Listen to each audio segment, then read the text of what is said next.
Olá, Toninho. Olá, ouvintes da Rádio Web JV. Olá, meus irmãos amados.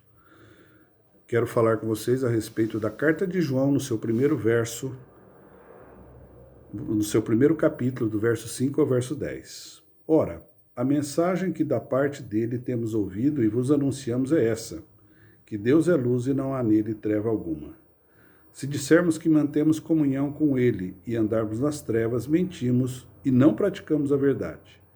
Se, porém, andarmos na luz, como ele está na luz, mantemos comunhão uns com os outros, e o sangue de Jesus, seu Filho, nos purifica de todo pecado. Se dissermos que não temos pecado nenhum, a nós mesmos nos enganamos, e a verdade não está em nós. Se confessarmos o nosso pecado, ele é fiel e justo para nos perdoar os pecados e nos purificar de toda injustiça. Se dissermos que não temos cometido pecado, fazemo-lo mentiroso, e a sua palavra não está em nós. Ler a carta de João, ela é confortadora, ela é extremamente autêntica e reveladora. João sabia do que estava falando, João conhecia Deus, João conhecia aquilo tudo que Deus era e que Deus fez e faz, e sabia quem era o Filho de Deus. E aí já no seu capítulo 5 ele diz que estas coisas eu vos escrevi para que saibais que tenha a vida eterna.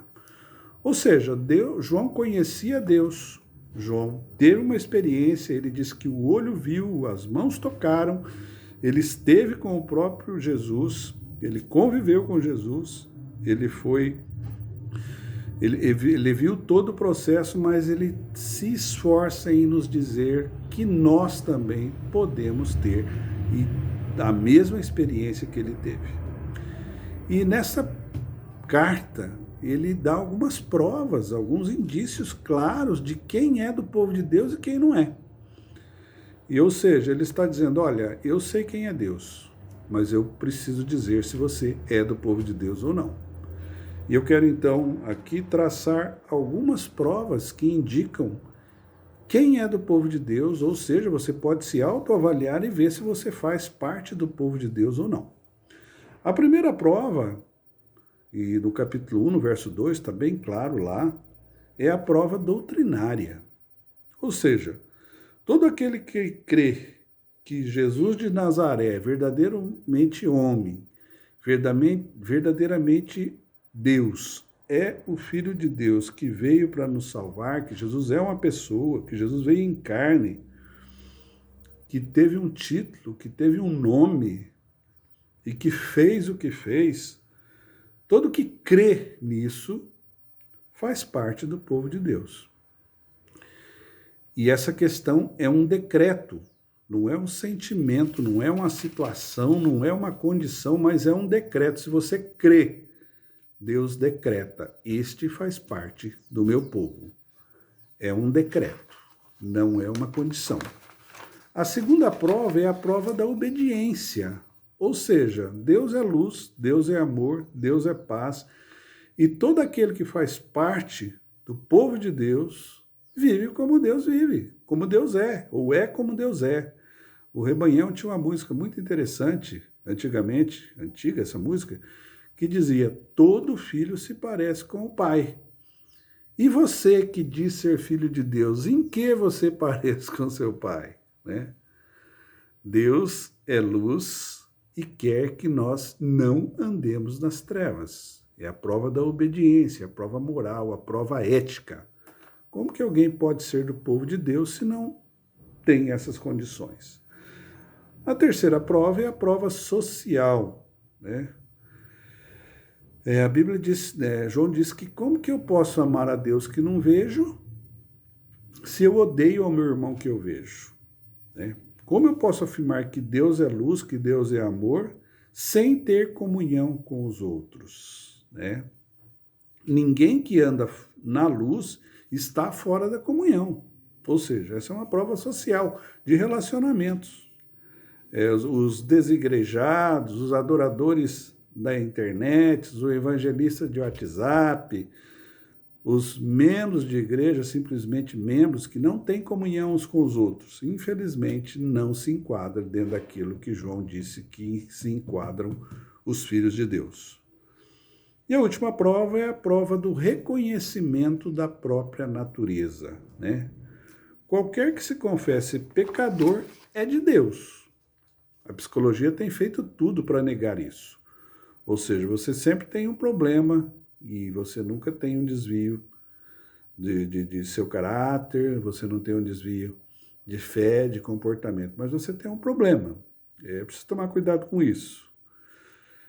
Quanto mais longe de Deus, menos consciência de pecado. E quanto mais perto de Deus, mais consciência. A luz traz à tona as imperfeições. Jó sentiu isso na pele, Paulo sentiu isso na pele, e todo aquele que crê, que se aproxima de Deus, percebe exatamente quem é.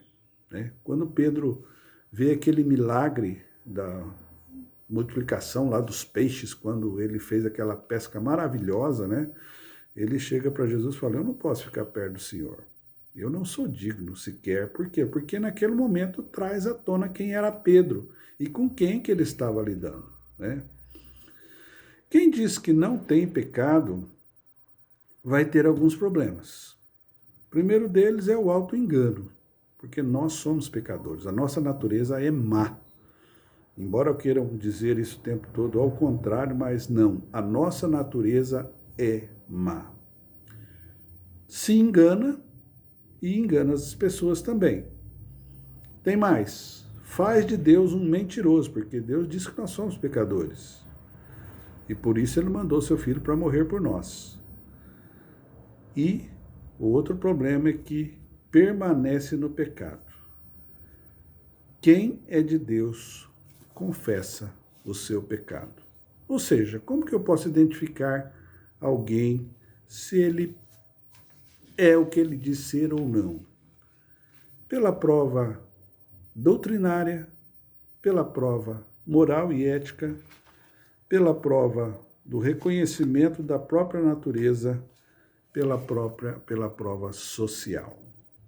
Se alguém se enquadrar dentro disso, você o abrace e diga, meu irmão, preciso viver com você, preciso conviver com você. Deus é nosso Pai e somos irmãos sujeitos às mesmas dificuldades, aos mesmos problemas. E que seja assim na nossa vida e que tenhamos esse caráter aprovado da parte de Deus. Vamos orar?